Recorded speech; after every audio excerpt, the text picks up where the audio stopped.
കേരളം അത്ര രൂക്ഷമായ ധനപ്രതിസന്ധിയിലാണോ? ഗവർണർ എടുക്കുന്ന നടപടികൾ കാണുമ്പോൾ അങ്ങനെയാണ് തോന്നുക. അത് ശരിയാണോ?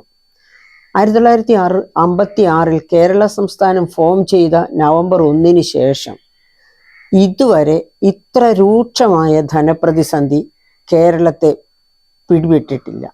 അതായത് ഇപ്പോഴത്തെ ധനപ്രതിസന്ധി എന്ന് പറഞ്ഞ 2000 ആണ്ട് മുതൽ കേരളത്തിൽ ധനപ്രതിസന്ധി ഉണ്ടായിരുന്നു.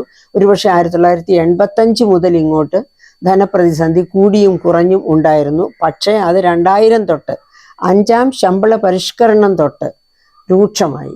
ആ രൂക്ഷത വർദ്ധിച്ച് വലിയ തലങ്ങളിലേക്ക് എത്തുന്ന സാഹചര്യത്തിലാണ് കേന്ദ്രം fiscal responsibility and budget management act 2002 കൊണ്ടുവന്നത്. നമ്മുടെ സംസ്ഥാനവും അതിനനുസരിച്ച് 2003 fiscal responsibility and budget management act കൊണ്ടുവന്നു. ആ ആക്ട് നിർദ്ദേശിക്കുന്നത് റവന്യൂ ചെലവും റവന്യൂ വരുമാനവും തമ്മിൽ കൂട്ടിമുട്ടിക്കണം. അതായത് റവന്യൂ ചെലവിന് തുല്യമായിരിക്കണം റവന്യൂ വരുമാനം. അതുമല്ലെങ്കിൽ മറിച്ച് പറഞ്ഞാൽ റവന്യൂ വരുമാനം എത്ര കണ്ട് സമാഹരിക്കാൻ കഴിയുന്നുവോ അതിനനുസരിച്ച് റവന്യൂ ചെലവുകൾ നിജപ്പെടുത്തണം. റവന്യൂ ചെലവുകൾ അധികമാകാൻ പാടില്ല. അത് ഏറ്റവും പ്രധാനപ്പെട്ട ഫിസ്ക്കൽ റെസ്പോൺസിബിലിറ്റി നിയമത്തിൽ ഏറ്റവും പ്രധാനപ്പെട്ട ഒരു ഉപാധിയാണ്. അങ്ങനെ റവന്യൂ ചെലവും റവന്യൂ വരുമാനവും ഒന്നിച്ചാക്കുക അല്ലെങ്കിൽ ഈക്വൽ ആക്കുക എന്നുള്ളത്. പക്ഷെ ഇതുവരെ 2003 ആ നിയമം കൊണ്ടുവന്ന നാൾ മുതൽ ഇതുവരെ സംസ്ഥാന ഗവൺമെന്റിന് മിക്കവാറും സംസ്ഥാനങ്ങൾക്ക് ആർക്കും തന്നെ റവന്യൂ ചെലവും റവന്യൂ വരുമാനവും തമ്മിൽ കൂട്ടിമുട്ടിക്കാൻ പറ്റിയിട്ടില്ല. പക്ഷേ കേരളത്തിലെ പോലെ അത്ര രൂക്ഷമായ റവന്യൂ കമ്മി എന്ന് പറഞ്ഞാൽ എന്താണ്? റവന്യൂ വരുമാനവും റവന്യൂ ചെലവും തമ്മിലുള്ള വ്യത്യാസം. കേരളത്തിൽ ഉള്ളതുപോലെ രൂക്ഷമായ റവന്യൂ കമ്മി മറ്റ് സംസ്ഥാനങ്ങളിലില്ല. അതുകൊണ്ട് എന്താണ് സംഭവിക്കുന്നത്? കേരളത്തിൽ ധനക്കമ്മി നികത്താൻ, അതായത് fiscal responsibility and budget management act അനുസരിച്ച് ധനക്കമ്മി നമ്മുടെ ആഭ്യന്തര മൊത്ത വരുമാനത്തിന്റെ 3%, അതായത് GSDPയുടെ 3% വരെ ആകാം. എന്തിനാണ് ഈ ധനക്കമ്മി 3% വരെ ആകാം എന്ന് അനുവദിക്കുന്നത്? കാരണം റവന്യൂ വരവും റവന്യൂ ചെലവും തമ്മിൽ കൂട്ടിമുട്ടിക്കുമ്പോൾ മൂലധന ചെലവിന് പണം ഉണ്ടാവുകയില്ല. മൂലധന ചെലവ് എന്ന് പറഞ്ഞാലോ നമ്മുടെ സോഷ്യൽ ഇൻഫ്രാസ്ട്രക്ചർ, അതായത് ആരോഗ്യം, വിദ്യാഭ്യാസ മേഖലകളിൽ വരുത്തേണ്ട അടിസ്ഥാന സൗകര്യം ആണ് സോഷ്യൽ ഇൻഫ്രാസ്ട്രക്ചർ എന്നതുകൊണ്ട് ഉദ്ദേശിക്കുന്നത്. അതുപോലെ ഭൗതിക ഇൻഫ്രാസ്ട്രക്ചർ എന്ന് വെച്ചാൽ ഫിസിക്കൽ ഇൻഫ്രാസ്ട്രക്ചർ എന്ന് വെച്ചാൽ റോഡ്, പാലം എന്ന് തുടങ്ങിയുള്ള എല്ലാ ഹൈവേ അങ്ങനെയുള്ള എല്ലാ വികസനങ്ങളും, അതായത് അടിസ്ഥാന സൗകര്യങ്ങളും ഈ 2 തരം അടിസ്ഥാന സൗകര്യങ്ങളും, അതായത് സാമൂഹ്യ ഇൻഫ്രാസ്ട്രക്ചർ അടിസ്ഥാന സൗകര്യം, അതുപോലെ തന്നെ ഭൗതിക അടിസ്ഥാന സൗകര്യം, ഈ 2 തരം അടിസ്ഥാന സൗകര്യങ്ങളും മെച്ചപ്പെട്ട രീതിയിൽ നൽകാൻ കഴിഞ്ഞാൽ മാത്രമേ വികസനം മുന്നോട്ട് പോകൂ. ഒരു ജനത ഒരു ഡിവിഡൻഡായി മാറുന്നത് ആരോഗ്യത്തിലും വിദ്യാഭ്യാസത്തിലും വളരെ ഭേദപ്പെട്ട രീതിയിൽ ഉന്നത നിലവാരത്തിൽ, ഒരുപക്ഷെ ലോക നിലവാരത്തിൽ ആരോഗ്യത്തിലും വിദ്യാഭ്യാസത്തിലും ഇൻവെസ്റ്റ് ചെയ്യുമ്പോഴാണ്. അതുപോലെ തന്നെയാണ് ഭൗതിക അടിസ്ഥാന സൗകര്യങ്ങളിൽ ഇൻവെസ്റ്റ് ചെയ്യുമ്പോഴാണ് നമ്മുടെ അടിസ്ഥാന സൗകര്യം, നമ്മുടെ റോഡ്, അതുപോലെ എല്ലാത്തരം ട്രാൻസ്പോർട്ട് സൗകര്യങ്ങളും ലോക നിലവാരത്തിലേക്ക് ഉയരുന്നത്. അങ്ങനെ ഈ 2 സൗകര്യങ്ങൾ, അടിസ്ഥാന സൗകര്യങ്ങൾ വികസിക്കുമ്പോഴാണ് ഒരു സംസ്ഥാനത്തിന്റെ വികസനം കുതിച്ചുചാട്ടത്തിലേക്ക് പോകുന്നത്.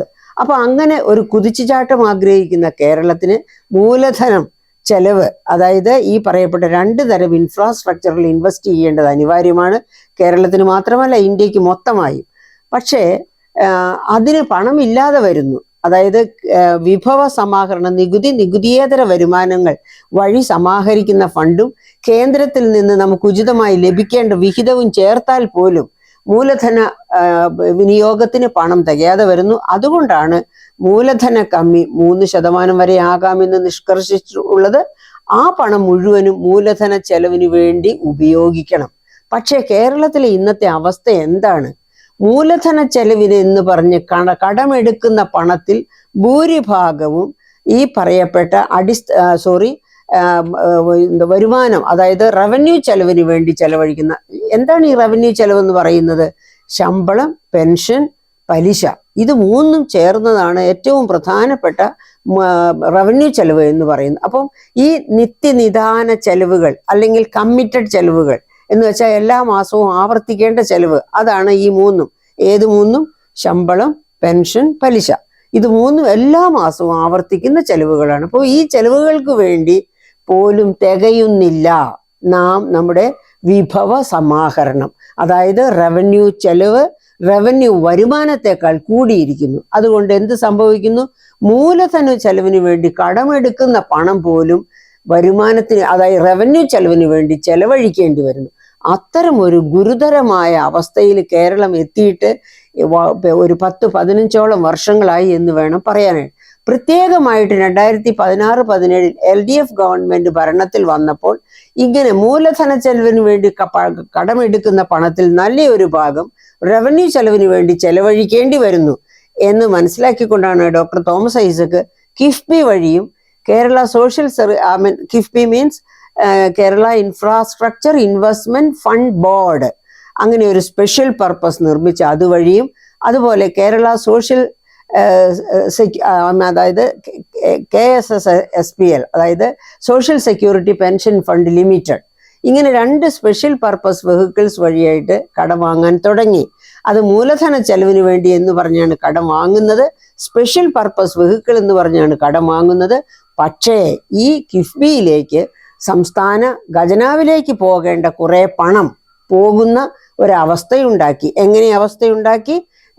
അത് നമ്മൾ നേരത്തെ പല പ്രാവശ്യം ഡിസ്കസ് ചെയ്തിട്ടുള്ളതാണ്. അതായത് 1% സെസ് പെട്രോളിയം ഉൽപ്പന്നങ്ങളിൽ അത് പോകുന്നത് കിഫ്ബിയുടെ അക്കൗണ്ടിലേക്കാണ്. അതുപോലെ തന്നെ മോട്ടോർ വാഹന നികുതിയുടെ 50% പോകുന്നതും കിഫ്ബി അക്കൗണ്ടിലേക്കാണ്.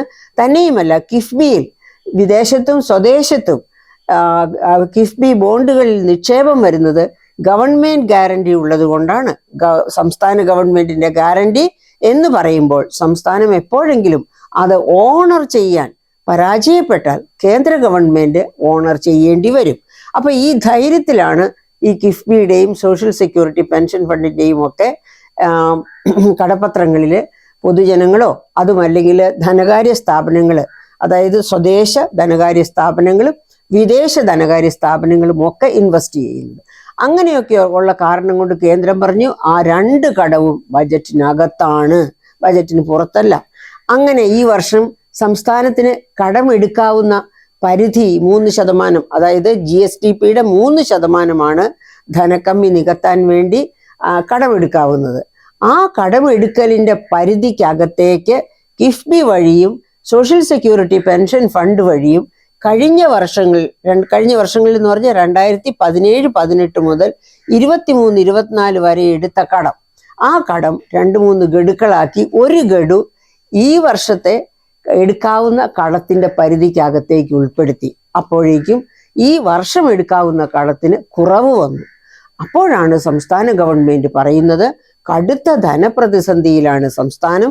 അതോടൊപ്പം കേന്ദ്രത്തിൽ നിന്ന് 15ാം ധനകാര്യ കമ്മീഷൻ വഴി കിട്ടേണ്ടിയിരുന്ന ഫണ്ടിൽ വലിയ വെട്ടിക്കുറവുണ്ടായി.